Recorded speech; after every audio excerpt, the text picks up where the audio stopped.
ঘৃণা প্রজনন কেন্দ্র আস্তে আস্তে বাংলাদেশ তাই হয়ে উঠছে। আমাদের যাদের বয়স ২৫, ৩০, ৪০ বা ৫০ বছরের ঊর্ধ্বে, তারা কি কেউ দেখেছি বাংলাদেশকে এরকমভাবে?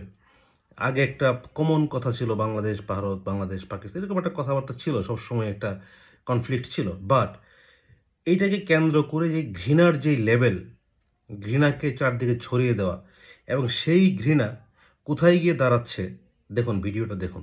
যখন গাড়িতে যাই তখন বলি ওই যে মা ব্রাজিলের পতাকা ওই দিকে থেকে থুতু দাও তো, আমি মোটরসাইকেল থেকে থু থু মুখে দেওয়া শেখাই।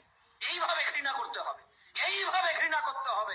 এজন্য অনেকবার বলেছি ব্রাজিল আর্জেন্টিনার পতাকা টাঙানো তো দূরের কথা, টিস্যু পেপার দিয়ে ইস্তেঞ্জা করার পর টিস্যু নেওয়া জায়েজ।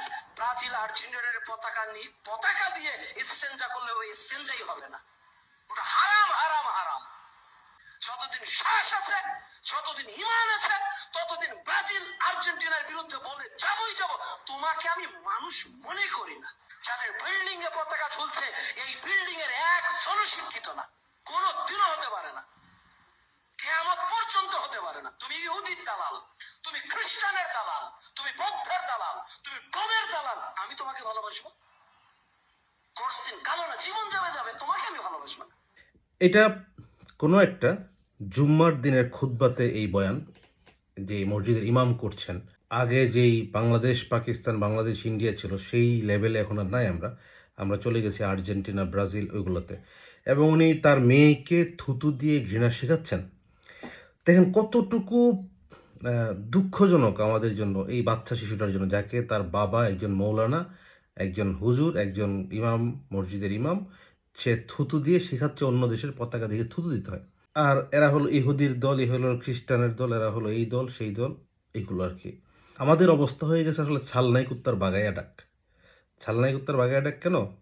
এই বেটা তো যেখানে নামাজ পড়াচ্ছে আর হয়তো তার আশেপাশে গ্রামেই থাকে, পৃথিবী তো আর দেখে নাই সে, তার কোনো ধারণাও নাই যে পৃথিবীটা কীভাবে চলতেছে। ও ভাবতেছে মসজিদে বয়ান করতেছি ব্রাজিল আর্জেন্টিনা বিরোধী, এটাই আমার জন্য যথেষ্ট। এবং সে ক্লিয়ারলি বলছে ঘৃণা ব্যবহার করতে হবে।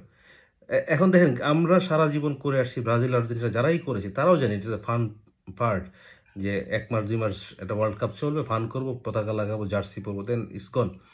এখন বিভিন্ন এলাকায় দেখতেছি যে এই সব জার্সি, এইসব পতাকা সব খুলে দিয়ে কালেমার পতাকা লাগানো হচ্ছে।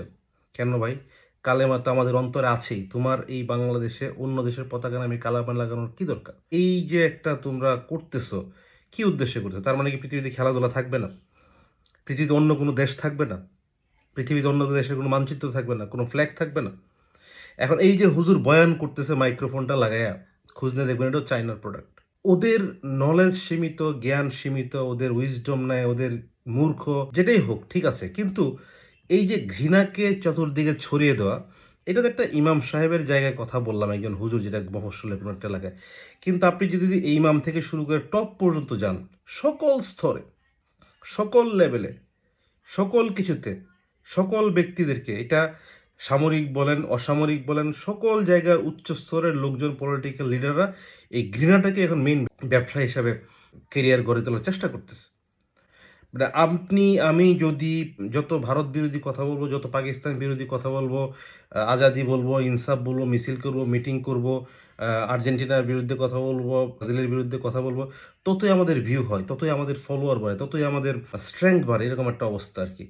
এই যে ঘৃণার যেই প্রজনন হচ্ছে আস্তে আস্তে, এই ঘৃণার প্রজনন কেন্দ্র আসলে বাংলাদেশের এই জেনারেশন থেকে নেক্সট জেনারেশনে যাবে, এই হুজুরের জেনারেশন থেকে তার বাচ্চা কাচ্চার জেনারেশনে যাবে, এবং আস্তে আস্তে পুরা দেশের মানুষই একটা সময় দেখবেন ২০ বছর ২৫ বছর পরে সবাই সব কিছুতে ঘৃণা করবে।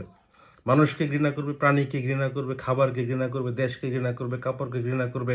আপনার যা আছে সবই তখন ঘৃণার বস্তুতে পরিণত হবে। পৃথিবীর অন্য দেশ কীভাবে চলছে, অন্য জায়গাগুলো কীভাবে চলছে, অন্য ধর্ম কীভাবে চলছে, এইগুলার কারো কোনো বিকার নাই আসলে। আর আল্টিমেটলি কী হচ্ছে দেখেন, আপনি যে ঘৃণার প্রজনন কেন্দ্র বানাচ্ছেন, আপনি যে ঘৃণা ছড়াচ্ছেন, মুসলমান হিসাবে এটার দায়িত্ব নিয়ে ঘৃণাটা ছড়াচ্ছেন না, যে মুসলমান হিসেবেই তো বলতেছেন আপনারা। এই যে মুসলমানদের যে অবস্থা, আমরা দেশের বাইরে থাকি, মানে মুসলমানদেরকে মানুষজন আ ঘৃণা শুধু বলতে পারে না, ভয়ে তাকায় থাকে আমাদের দিকে। কারণ আমাদের যে কর্মকাণ্ড সব জায়গায় তারা দেখে। আমরা যে কোনো সময় যে কাউকে আমরা কিছু বলে ফেলবো, কিছু করে ফেলবো, ওকে মেরে ফেলবো, ওকে ধরে ফেলবো। এই যে আমাদের বয়ান চলতেছে, আমাদেরকে দিয়ে তাকায়া সরাসরি মুখ দিয়ে তারা বলতে পারে না তো মুসলমান। কিন্তু তাকানো দেখলেই বুঝতে পারি যে আসলে তারা কমফোর্টেবল না। এখন পৃথিবী একদিকে, আমাদের ছোট্ট দেশ বাংলাদেশের মুসলমানরা আরেকদিকে। মুসলমান কিন্তু পৃথিবীর অন্য দেশেও আছে। কিন্তু সমস্যা কিন্তু আমাদের দেশেরই বেশি। সো এই ঘৃণা প্রজনন কেন্দ্রর এর পরিচর্যা আপনারা করতে থাকেন। এটাকে আরো জাগিয়ে তোলেন। আমার প্রজন্ম থেকে প্রজন্মান্তরে এটা ঘৃণাটাকে বহন করে নিয়ে যাক। আমাদের আসলে এটাকে থামানোর, এটাকে কারেকশন করার, এটাকে রেকটিফাই করার কোনো প্রকার ইচ্ছা, চেষ্টা, কোনো প্রকার অথরিটি কোথাও আছে বলে আমার জানা নাই। আমাদের সমাজের কেউ যদি বলতেও চায়, তখন সে দালাল হয়ে যাবে। তখন সে অমুকের দালাল, অমুকের এজেন্ট, অমুকের হয়ে যাবে। কেউ আর রিস্কও নিবে না। কারণ তাদের গলা এখন এত ভারী, এত মোটা, এত বেশি, আপনি একা কথা বলতে যাবেন, একা, একা ট্যাগ খেয়ে যাবেন।